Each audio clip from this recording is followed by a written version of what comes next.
Hello everyone, কেমন আছেন? আশা করি সকলেই ভালো আছেন। তো আজকে আবার চলে আসলাম আপনাদের মাঝে নতুন একটি ভিডিও নিয়ে। তো আজকে যশোর রেলওয়ে স্টেশন দেখতেই পাচ্ছেন। যশোর থেকে খুলনা যাব ট্রেনে চড়ে। তো সম্পূর্ণ ভিডিও জুড়েই থাকছে ট্রেন ভ্রমণ। তো ভিডিওটি সম্পূর্ণ দেখার অনুরোধ রইল।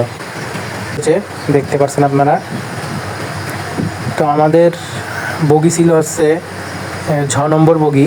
তো আমি ভাবছি মনে হয় সম্ভবত শেষে, কিন্তু না, এই প্রথম ইঞ্জিনের পরে একটা বগি পরেই ছিল হচ্ছে বগি। তো এরপরে আপনার বগি খুঁজতে বেশি একটা অসুবিধা হয়নি। আমার কিছু ফ্রেন্ডরা তারা অন্য বগিতে উঠে গেছে, বাট আন্তনগর ট্রেন হচ্ছে আপনি যে কোনো এক বগিতে উঠতেই পারেন, উঠে এক বগি থেকে আর এক বগিতে যাওয়া যায়, ওটা কোনো ব্যাপার না। তো এরপরে আমি যাই হোক, প্রত্যেকটা গেটেই কিন্তু প্রচুর পরিমাণে ভিড় দেখুন, প্রত্যেকটা বগিতেই ভিড়। এরপরে আমি ভাবলাম যে ডিরেক্ট আমার যে কোর্স আছে বগি, সেই বগিতে গিয়ে আমি উঠবো। তো পরে আমার আর কোর্স নম্বর আমি খুঁজে পেলাম, যে এটি হচ্ছে 6 নম্বর। তো দেখুন লোকজন অনেক ভিড়, ট্রেনের ভিতরেও অনেক ভিড় ছিল। তো এরপরে কোনো রকম ঢুকলাম ভিতরে। এরপরে সিট দেখতে হবে। যদিও আমি টিকিটটা অনলাইনে কেটেছিলাম, টিকিটের প্রিন্ট কপি আমার কাছে ছিল না, আমি মোবাইল দেখে আর কি সিট নাম্বারটা দেখলাম। তো জানলার পাশে ছিল। তো কোনো রকম ভিতরে প্রবেশ করলাম, করে এইদিকে আমার যারা বন্ধুরা ছিল তারা কিন্তু আবার পেছনে পড়ে গেছে, ওরা এখন এই বগিতে আসতে পারেনি। যাক, আমাদের সিট সব পরপরই ছিল। তো এরপরে সিট নিয়ে বসলাম এবং ট্রেনটি ছেড়ে দিল। 5 মিনিটের বিরতি ছিল, তারপরেই কিন্তু ট্রেন আবার যাত্রা শুরু করলো। ট্রেন ছুটে চলেছে তার আপন গতিতে। ট্রেনে কিন্তু ভ্রমণ করার মজাই আলাদা। তো এইদিকে আবার দেখছি যে সিট অনেকটাই ফাঁকা আছে, লোকজন বসছে, অনেকেই নেমে গেছে, অনেকে উঠছে। যশোর থেকে খুলনায় যেতে সম্ভবত 1 ঘন্টা মতো সময় লাগে।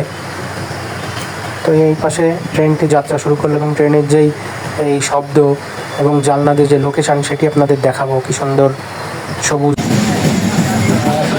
রেলে ভ্রমণ করার মজাই আলাদা। কারণ রেলে দেখুন যে দূরের ওই সবুজ গাছপালা, প্রাকৃতিক দৃশ্য সুন্দরভাবে দেখা যাচ্ছে, উপভোগ করা যাচ্ছে। এবং রেলের যে একটা শব্দ, চিচিক চিচিক চিচিক চিচিক, সেই শব্দটা কিন্তু অনেক সুন্দর, অনেক সুন্দর লাগে এবং শব্দটা ভালো লাগতেই হবে। এবং দেখতে দেখতে আমরা পৌঁছে গেলাম রুশদিয়া রেলওয়ে স্টেশনে। এখানে ট্রেন দাঁড়াবে না, কোনো যাত্রার গতি নেই। তো রেল নবনির্মিত স্টেশনটি এখনও সেভাবে চালু হয়নি। ছেড়ে চলে যাচ্ছি আমরা রুশদিয়া রেলওয়ে স্টেশন। স্টেশনে হয়তো ট্রেন দাঁড়াতে পারে, তবে আমি যতটুকু শুনেছি হয়তো নওপাড়া গিয়ে দাঁড়াবে, ট্রেনের কোনো যাত্রা গতি নেই। সো ট্রেনটা থামলো এবং আমরা নেমে গেলাম। এবার চলুন সামনের দিকে এগিয়ে যাই। এই যে খুলনা রেলওয়ে স্টেশন। তো সবাই নামছে, এবার আমরাও যাচ্ছি। তো দেখুন, এটা হচ্ছে রেলওয়ে স্টেশনের সামনের যে দৃশ্য, সেটি। ট্রেন থামার পরেই প্রত্যেকটা স্টেশনে যেমন ইজি বাইক, রিক্সা সব কিছু এসে হাজির হয় যাত্রীরা যে যেখানে যাবে তাদের গন্তব্যে পৌঁছে দেওয়ার জন্য। রেলওয়ে স্টেশনের সামনের দৃশ্যটা দেখুন, খুবই সুন্দর। এবং ভিতরে দৃশ্যটাও দেখুন। এটা হচ্ছে বাইরের সাইড। এবার আমরা ভিতরে প্রবেশ করবো, তার আগে বাইরের সাইডটা আপনাদের দেখাই। এই খুবই সুন্দর রেলওয়ে স্টেশনটি। দক্ষিণবঙ্গের ভিতরে এই সবথেকে বড় স্টেশন হয়তো এই রেলওয়ে স্টেশন। এটি নবনির্মিত হয়েছে, এটি আগে অন্যরকম ছিল। এবং দেখেন কি নেই স্টেশনের ভিতরে, ফাস্টফুড থেকে শুরু করে সব ধরনের খাদ্য খাবার এখানে আছে। এমনকি এখানে রুমও আছে, আপনি যদি রুম বুক করে থাকতে চান তাহলেও থাকতে পারবেন। এখানে আবাসিক হোটেল আছে ওই উপরে, এবং এই পাশে টিকিট কাউন্টার এবং এক পাশে যাত্রীদের বসার স্থান দেখুন। সো ভিডিওটি এ পর্যন্তই ছিল। ভালো লাগলে অবশ্যই লাইক, কমেন্ট, শেয়ার করে বন্ধুদেরকে দেখার সুযোগ করে দিবেন। এবং নেক্সট আমি আরও একটি ভিডিও নিয়ে আসবো, খুলনায় গিয়ে কী কী করলাম, কোথায় গেলাম। তো নেক্সট ভিডিওতে থাকবে সেগুলা। সে পর্যন্ত সবাই সুস্থ থাকুন, ভালো থাকুন। আল্লাহ হাফেজ, দেখা হবে নতুন ভিডিওতে।